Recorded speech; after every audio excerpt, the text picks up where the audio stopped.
അലു അലു കേക്കുണ്ടാ? ഇല്ല, പറഞ്ഞോ. കേക്കില്ലേ? ഇല്ല. കേക്കില്ലേ? ബിരിയാണി ഉണ്ടാവുക? ബിരിയാണി, ചിക്കൻ, ബീഫ്, ഫിഷ് ഏതാ വേണ്ടേ? ഒരു ചിക്കൻ ബിരിയാണി. കേക്ക് ഉണ്ടല്ലേ? ഇല്ലടോ, കേക്കില്ലാന്നല്ലേ പറഞ്ഞേ. ഈ റേഞ്ചിന്റെ എന്തോ പ്രശ്നമാണെന്ന് തോന്നുന്നത്. മന്തി ഉണ്ടാവോ? മന്തി? മന്തി ഉണ്ട്, ചിക്കനിലുണ്ട്, മട്ടനിലുണ്ട്. എന്നൊരു മക്കനൊരു ചിക്കനും. എന്തുട്ട്?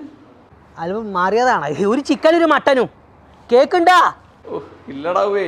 കേക്കില്ലേ? അപ്പൊ ഈ ഓർഡർ പറഞ്ഞൊക്കെ ഒന്നും കൂടി പറയേണ്ടി വരുമോ? അപ്പൊ ഒരു ചിക്കൻ ബിരിയാണി, ചിക്കനിലും മട്ടനിലും ഒരു മന്തി, അതല്ലേ ഓർഡർ? അതന്നെ.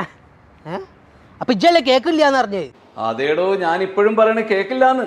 അപ്പൊ പിന്നെ ഞാൻ ഈ പറഞ്ഞ ഓർഡറൊക്കെ പിന്നെ ഇജ്ജ് ഏത് ഉദാമ കൂടെ കേട്ടത്? എന്റെ പൊന്നടവേ, കേക്കുണ്ടോന്നല്ലേ ചോദിച്ചത്? ഞാൻ കേക്കുണ്ടോന്ന് തന്നെയല്ലേ ചോദിച്ചത്. അക്ഷരം മാറിയിട്ടൊന്നുമില്ലല്ല. ഞാൻ പറയണത് ശ്രദ്ധിച്ച് കേൾക്കണം.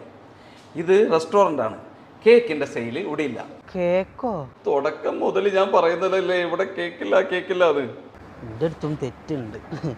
ഞാൻ പാർസൽ പറഞ്ഞ ബിരിയാണി ഉണ്ടല്ലോ, അത് ഞാൻ അവിടെ ഒന്ന് തിന്നോളാം. നല്ല ക്ഷീണുണ്ട്, അതാണ്. എന്നാ വാ.